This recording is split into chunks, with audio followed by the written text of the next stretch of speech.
presents Gene Lockhart and Kathleen Lockhart as Rudy and Fanny Nebbs.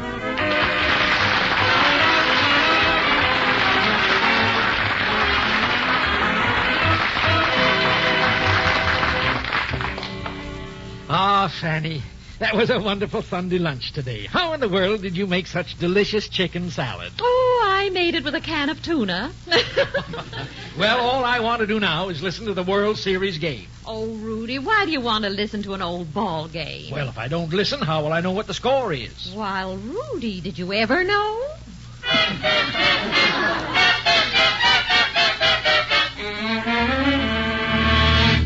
There you are, folks, the Nebbs, straight from America's famous comic strip, with Junior, Obie Slider, and all the others you've laughed, worried, and adventured with for 22 years.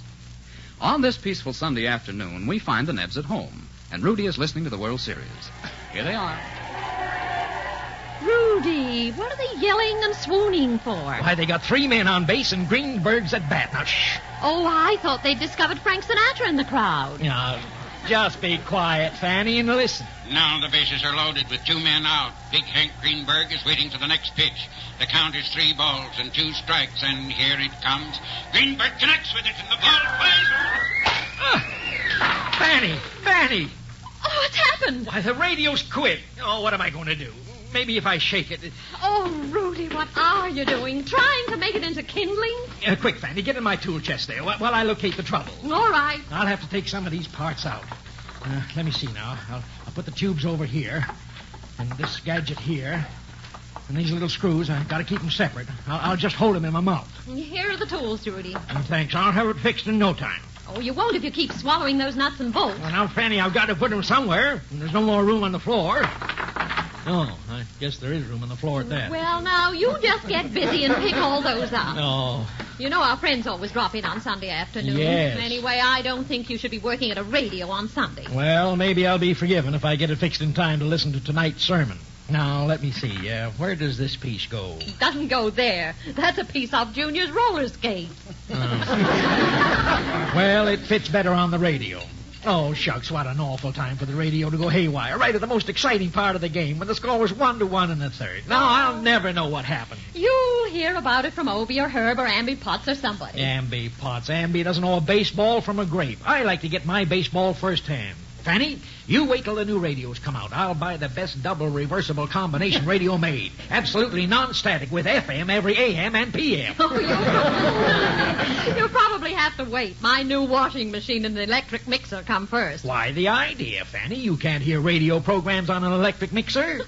And who ever heard of getting the Cubs and the Tigers together in a washing machine? Now, who do you suppose is calling, who we might or might not be home to? Oh, Rudy, you ought to be ashamed of yourself. Come in. Good afternoon, Mrs. Nebb. Hello, Mr. Nebb. Oh, hello, Buck. Howdy, Buck. Jeepers, Mr. Nebb, what are you making? An atomic bomb? An atomic bomb. No, I'm not. Oh, is Junior home? No, he isn't, Buck. He went over to see Donna for a while. Hey, what's the matter with Junior lately, Mrs. Nebb? All he thinks about is girls. Well, Buck, there comes a time in the life of every man when, as the poet says, what was it the poet said, Fanny? No, I'm sure I don't know. But when that time comes and a boy starts thinking about girls, it's like the taxes that's here to stay. Jeepers, you mean they never snap out of it? Rarely, Buck, rarely. And if they do, they usually snap back in again. Gee whiz, I'd rather play baseball. Ah, now you're talking, Buck. Oh, say, how's the World Series going? I don't know. I came over here to listen because Mom won't let me tune in the ball game. She thinks it's too brutal the way they keep knocking out the pitchers. I see. And Junior went over to Donna's to listen to hers. Well, what's the matter with your radio? What's the matter with it? Don't you see these parts all over the floor? Golly, did it explode? Oh, no. Mr. Nebb scattered it without any help. There was a loose connection, Buck, and one thing led to another until the whole thing got loose. Well, it seems that there was just a general giving away of all the tissue. But don't worry, son. I'll have that game coming in again before Charlie Grimm can chase another umpire. Stand back, Fanny. Maybe I ought to mention that I've built 2 radios myself, including condensers, antennae, loudspeakers. You don't say. Sure. I get standard, shortwave, medium wave. Everything but a permanent, eh, Buck? Well, I almost got a permanent once, too. By mistake, I grabbed hold of a high-tension wire. Well, my boy, it's fine if you're born a live wire, but don't ever try to pick it up. No, sir. But I'll be glad to help you fix your radio, Mr. Nebb. Oh, no. I can fix it. Are you sure, Rudy? Why, of course, my love. It's quite simple. This tube here, it goes into, no, it goes into... Doesn't it go into there, Mr. Nebb? Yes, that's just what I was going to say.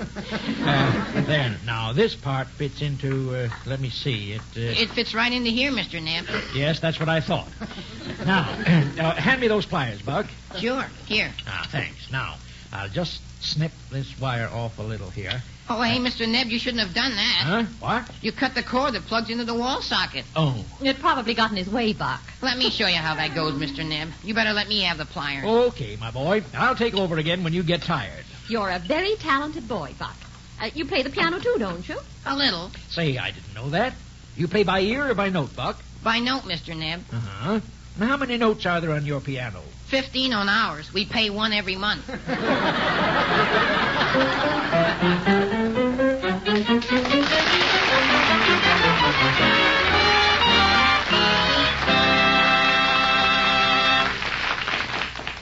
If you're a wife or a mother, take a good look at your men folk. Do you notice signs of nervousness, circles under the eyes, worry and overwork? Do they complain of sleep being interrupted, nervousness, or rheumatic pains? These symptoms may be caused by excess acid. When there's nothing organically or systemically wrong, the medicine called Cystex. CYSTEX usually goes to work right now, helping nature clear away excess acids and poisons.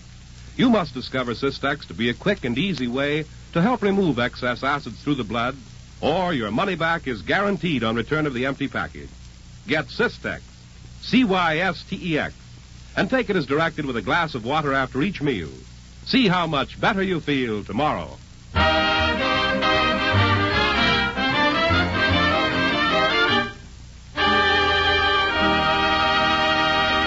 And now, back to the Nebbs. Oh, Buck, how are we doing with the radio?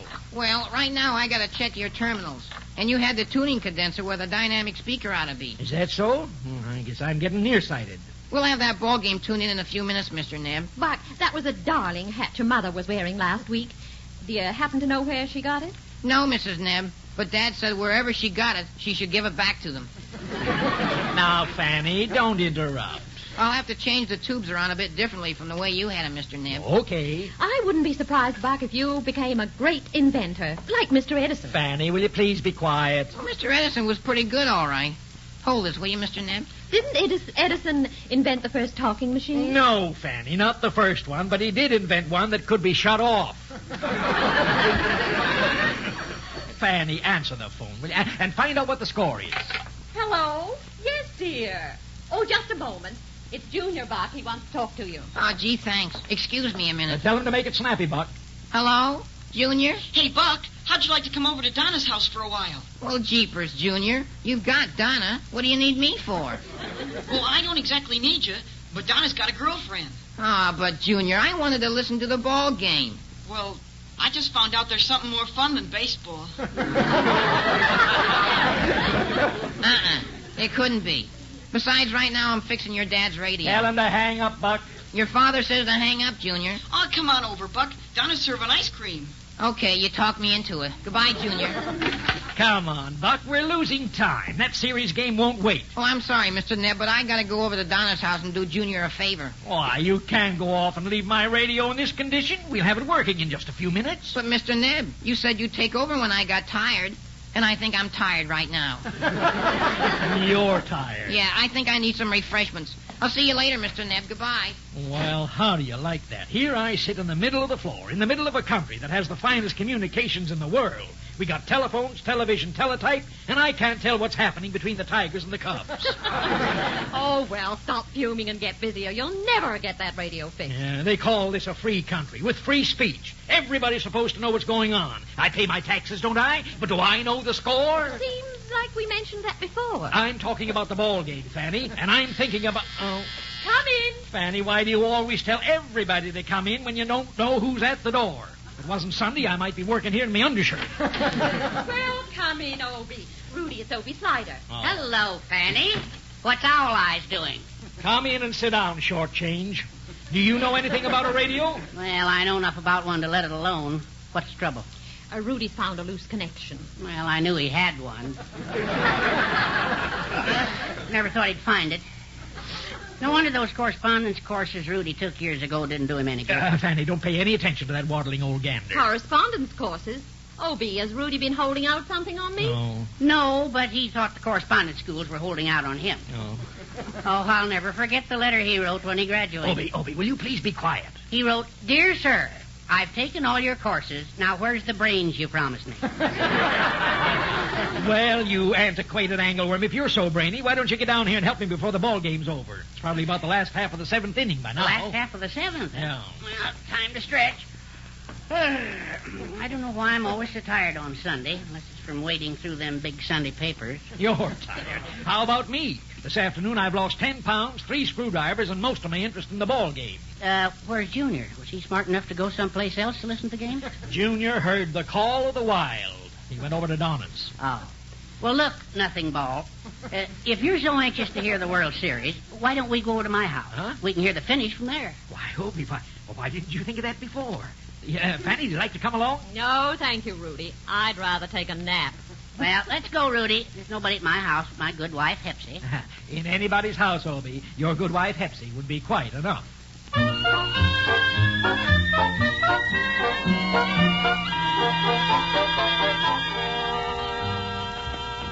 Well, we can listen to the game nice and quiet here, Rudy. Oh, sounds like Hepsy's already got the radio warmed up. Sounds like he might be on fire. I guess Hepsy's out in the kitchen. That must be why it's turned on so loud. Just sit down, Rudy. I'll switch to the ball game. We have a wonderful recipe sent in by Mrs. Fred Howard of Baltimore, Maryland, for Veronica Lake pea soup. In case you're wondering why we call it Veronica Lake pea soup, it's because we use one-eyed peas. Oh, for Pete's sake, Obie, hurry up and get the game. Well, I thought at first that I had it, and the umpire was in the soup. Believe me, ladies and gentlemen, that was one of the most terrific drives ever smacked off a bat in this man's ballpark. With the bases loaded... Obadiah! Oh, hello, Hepsy. What's the big idea? Were you speaking to me? I was not. I was yelling at you. Good afternoon, Hepsy. Oh, howdy, Rudy. Obadiah, what did you turn the opera off for? Well, Rudy and I wanted to listen to the World Series baseball game. Did you get it? Yep, we got it when you... Well, what did you have when you got it? Well, honey bun, we had the bases loaded and... What were they loaded with? We never found out. We don't know if they were the Cubs or the Tigers. Cubs or Tigers? Land sake, Obadiah, when did they start broadcasting circuses? Pepsi, you don't understand. Greenberg picked on a cripple. He knocked it out of the park, and he drove 3 tigers home ahead of him. What is he, an animal trainer? Oh, Pepsi, that isn't the idea. We're talking about a ball game that's being played right this minute in Chicago. Then why don't they play ball and leave those poor animals alone? Let's go, Rudy, before she writes to the Humane Society. Oh, no. You two can just sit there and listen to something good. I'll get that opera again. I'm going back to the kitchen. I'm making a pie. Take your time, Hepsy, I hope. I'll be back to visit later, Rudy. Don't hurry, Hepsy. Hey, look, Rudy, can you sing? Well, sometimes I do a little harmonizing in Herb's barbershop. Well, then I'll switch the radio back to the ball game and get the score while you sing like this here opera, heaven forbid. Well, I guess that's better than missing the game entirely. me. Well, it looks like there's an argument down there on the field. Yes, the infield has come into the plate to talk it over with the umpire, so we'll take the time to recapitulate the score inning by inning. Start singing, Rudy. Hold that tiger, hold that tiger, hold that tiger. Obadiah, what intonation are you doing with that radio? Static, Hepsy. Awful lot of static. Looks like a thunderstorm's coming up. And not far off, either. Obadiah, get away from that radio. Now, Hepsy, all we want to do was find out the score. Rudy went and broke his radio. Well, if you two don't get out of here, I'm going to break this one. Now, Hepsy, before you do anything rash, I want you to get one thing straight. And what's that, Obadiah? Rudy and I, we're leaving.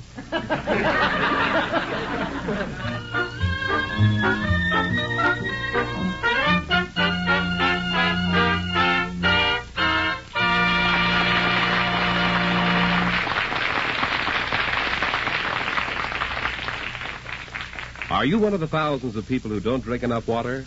If so, here's a health tip. Drink a glass of cool, pure water after every meal. At the same time, take 2 tasteless, sugar-coated little tablets of Cystex. The Cystex, you see, goes right along with the water and helps nature clear away excess acid. which, if too concentrated and allowed to accumulate, may cause rheumatic pains, loss of energy, make you nervous, and, what is of prime importance, may interrupt your sleep. So if you feel tired, run down, and old before your time, why don't you try taking Cystex? Cystex with a full glass of water after each meal. When there's no organic or systemic cause, Cystex usually goes to work right now, helping nature eliminate excess acids and poisons through the bloodstream. And this aid to nature in filtering and cleansing the blood may bring more restful sleep, a quick increase in vitality, help to make rheumatic pain subside, actually make you look and feel years younger. This much is certain. Cystex must satisfy you in every way, do far more for you than you expect. Or you simply return the empty package and your money back is guaranteed. So get money back, guaranteed Cystex. Cystex from your druggist today. Take it with a glass of water after each meal. See how quickly it puts you on the road to feeling like new again.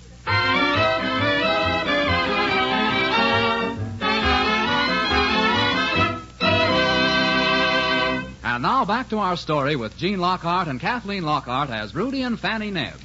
Well, Rudy, you and Obie came back in a hurry. Is the ball game over? How in the world would I know? Hello, Fanny.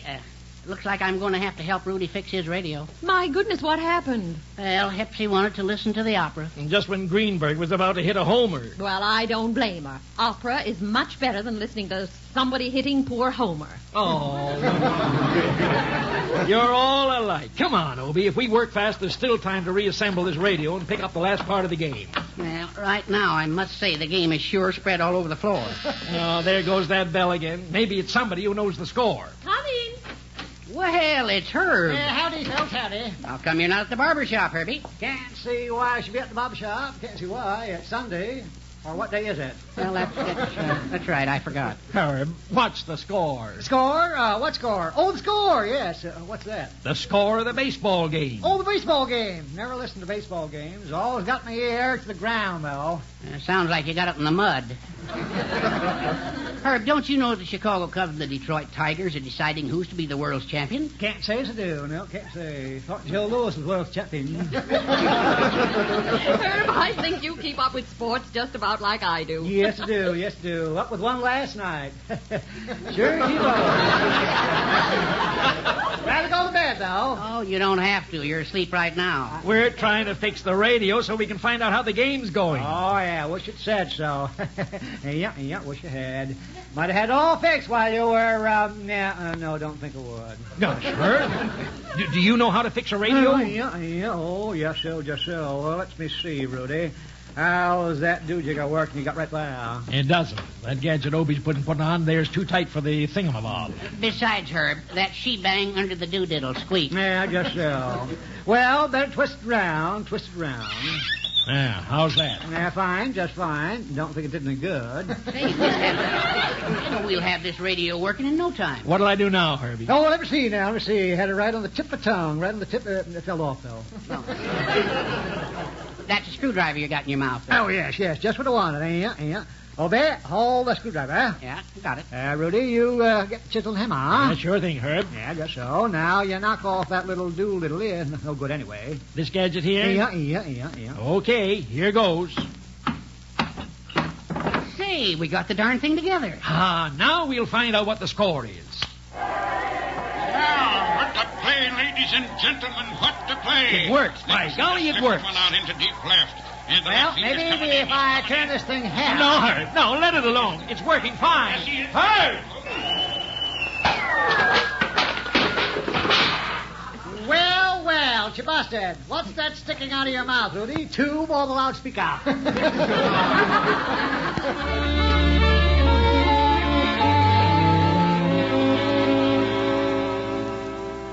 Mr. Nebb, what did you do to her? Did you give him a hot foot? No, Junior, I didn't, but I'd like to after what he did to our radio. But have you, by any chance, heard anything about the ball game? Who's pitching now? Well, Donna and I have been pitching a little woo, if that's what you... No, the ball game. How's it going? Well, I don't know, Dad. How is it going? Go on, Rudy. Tell him. How's it going? If I knew, I wouldn't be asking. You can look at my radio and tell I don't know anything. Never a truer word spoken. Oh, Mr. Nebb, that's awful. Oh, Buck, come and look at Mr. Nebb's radio. Jeepers, Mr. Nebb, haven't you made any progress with that radio at all? Oh, Buck, come on and help us put this thing together. If ever there was a time you were needed, it's now. And that's what Buck's afraid of, Pop. Yes, Mr. Nebb. Why, we left my ice cream party because Buck's conscience was hurting him for leaving you alone with the radio. Oh, it wasn't my conscience. It was my stomach. Buck, I'll make you a proposition. You fix this radio so I can hear whatever's left of the game and name your price. Money's no object. Will you make it enough so it will be an object? I'll give you $1. Cheapskate. Obie, you be quiet. Oh, but Rudy, give Buck a chance to figure whether he wants to contract for the whole job or do it piecework. Well, it'll cost you more than $1 if I charge by the piece. Well, I'm in a hurry. I'll give you $3. 3.5. $4. We'll make it 5. 5 it is. I'll be very happy to fix it for $5, Mr. Nebb. All right. Hey, how did the price get up so fast? I was bidding against you, Owl Eyes. Obie, how I ever picked you for a business partner, I'll never know. Well, don't pat yourself on the back for that. It was my idea. Now, Buck, get busy. Obie and I'll help. We'll all help. Oh, you don't have to, Mr. Nebb. $5 is all the help I'll need. But, Pop, Buck and I want to play catch, don't we, Buck? Well, Junior, you see... Well, Junior, please don't talk to Buck. Never bother a man when he's busy. Get busy, Buck. I'm busy, Mr. Nebb. Gee, Pop, Buck and I have to play catch today on account of tomorrow is school, and I can't take my new glove to school on account of Mickey Dooley won't let me play with him. He won't let you play with your own baseball glove? No, he takes it away from me, or else there's a fight. Junior Nebb, you stand up for your rights. Oh, he does, Donna, until Mickey knocks him down. Junior, what's Mickey got that you haven't got? A left hook. Why, Junior, when I was your age, I could lick any fella twice my size. Yes, sir. In my neighborhood, I was kingpin. From kingpin to pinhead in one easy lesson. Well, come on, Rudy. Let's get out of here and let Buck and Junior fix the radio. To think that right now Hank Greenberg may be blasting that old horsehide all over Chicago. Rudy, why all this sudden interest in baseball? What do you mean, sudden interest? Baseball's the great American pastime, isn't it? Why, I was weaned on baseball. I cut my teeth on horsehide. Are you sure it was horsehide? What do you mean, was it horsehide? Oh, nothing. Only you braze so much. How's that radio coming, Buck? Okay. Rudy, I'll bet you couldn't hit a baseball with a canoe paddle if the ball was the canoe and you were sitting in it. Is that so? Yes, that's so. Junior, give me your glove and ball. All right, Pop. Catch. Uh-oh. See, Rudy, what'd I tell you? Well, I didn't have my glasses on.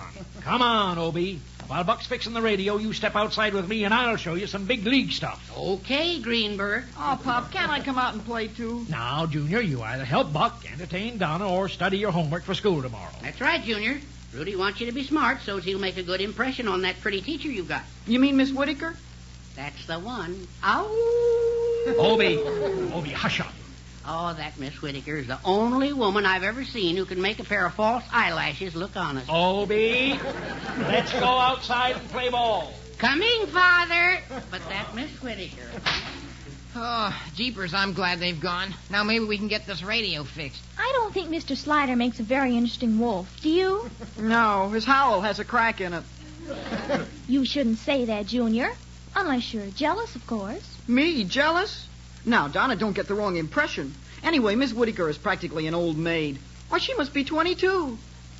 Why, some girls can be very attractive at 22. With the right makeup and false eyelashes like Miss Whitaker's. Well, gosh, maybe she can't help it. Maybe she's got bald eyelids. Listen, kids, how about helping me concentrate on fixing this radio? Sure. Anyway, Donna, I'm practically not at all interested in Miss Whitaker simply because she happens to be my teacher. Am I, Buck? Junior Nebb, how long do you intend to remain in the 10th grade? I think that depends on how long Miss Whitaker intends teaching it. Buck, you just be good enough to concentrate on that radio. You're getting $5 for fixing it. So everybody's happy. I'll have $5 and you'll have a date with Donna. Not if he stays in the 10th grade. Oh, I'm tired. Rudy, why don't you get Junior out here to pitch to you? Junior's pitching inside. Come on, Obie. We haven't done anything since we came out here but sit in the shade. Well, I'm the reminiscing type. Got nothing left but memories. I'm getting too old to remember them. Come on out here. Okay. Ah, boy, feels good to put on a baseball glove again. Hey, hubba, hubba, hubba. You ought to wear a baseball glove all the time, Rudy. You got nothing but thumbs. Now listen, Half-Pint, you just wind up and shoot the ball to me. Okay. Here she comes. That one slipped through. Hey, why don't you throw the glove away and get a bucket? Come on and play ball. Come on, throw me another one. All right, you asked for it. Here's the curve, high and on the outside. Ow! You threw a beanball. Make a note to get a suit of armor. Where did that ball go? Well, you can't find it while you're counting stars. All right, Obie Slider. I'd just like to see you do that again. It'll be a pleasure. Oh, Mr. Ned! Oh, Mr. Hey, Ned! Pop, can I catch a few now? Stand back, Junior. I haven't got the kinks out yet. Hey, Mr. Nebb, you wanted to get the... Now, kids, you've got all week to play ball. It looks like Obie and I could take over for just one afternoon. Well, I've had enough, Rudy. Let them play. Let them play, he says. Why, Obie, you remember the fellows who perfected that famous triple play, Tinker to Evers to Chance? I don't know anything about Stinky or if he ever took a chance. Well, Mr. Nebb, you said you wanted to... Well, they never would have been famous if they hadn't practiced, would they? Play ball. But, Pop... Quiet, Junior. You just sit down there and warm the bench. Mr. Nebb, you've got to listen. What's the matter, Buck? Can't you fix that darn radio? Well, that's what Buck's been trying to tell you, Mr. Huh? Nebb. The radio's fixed, and you can get the World Series. Well, why didn't you say so? Move over, Nebb. You're blocking the traffic. I've waited all day for this moment. Here now. I'll turn it on. And that, ladies and gentlemen, winds up our World Series broadcast for today. Good afternoon.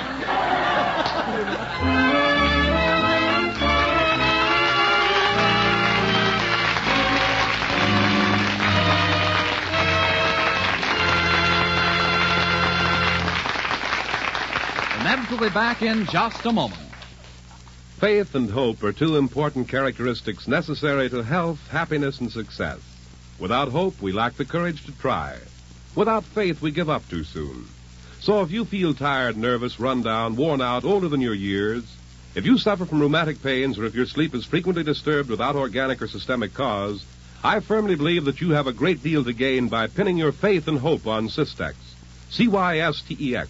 You see, Cystex is a doctor's formula designed to aid nature in clearing away excess acids and accumulated body poisons, which may be the unsuspected cause of a wide variety of pains, aches, physical discomfort, and lack of energy.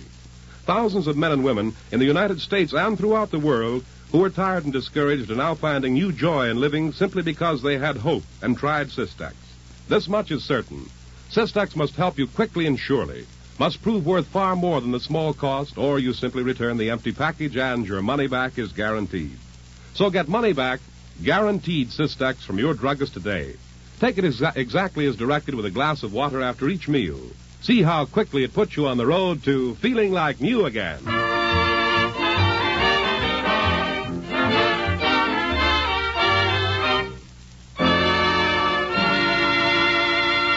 And now, here are the Nebbs. Rudy, are you still fooling with that radio? I thought Buck fixed it. He did, Fanny, and it cost me $5. Oh, well, stop brooding over it. Well, it isn't the $5. It's just that I've lost confidence in this radio. What a strange thing to say. Oh, I always thought a man's radio was like his dog, a companion to him, always right there, the snap of a switch, wagging its hair, you know. I see what you mean, Rudy. But please stop brooding. When a man hasn't a friend in the world, when nobody ever speaks to him, his radio will talk, even sing to him. Oh, you're wasting an awful lot of sentiment on that radio. Not anymore, Fanny. I'm disillusioned. This thing let me down today at an important time, like the World Series. All right, Rudy. You can have your new radio, and I'll wait for my washing machine. Why, thanks, Fanny. Well, after all, a washing machine is nothing but a tub and a washboard with a motor on it. But, Rudy, I'm tired of being the motor.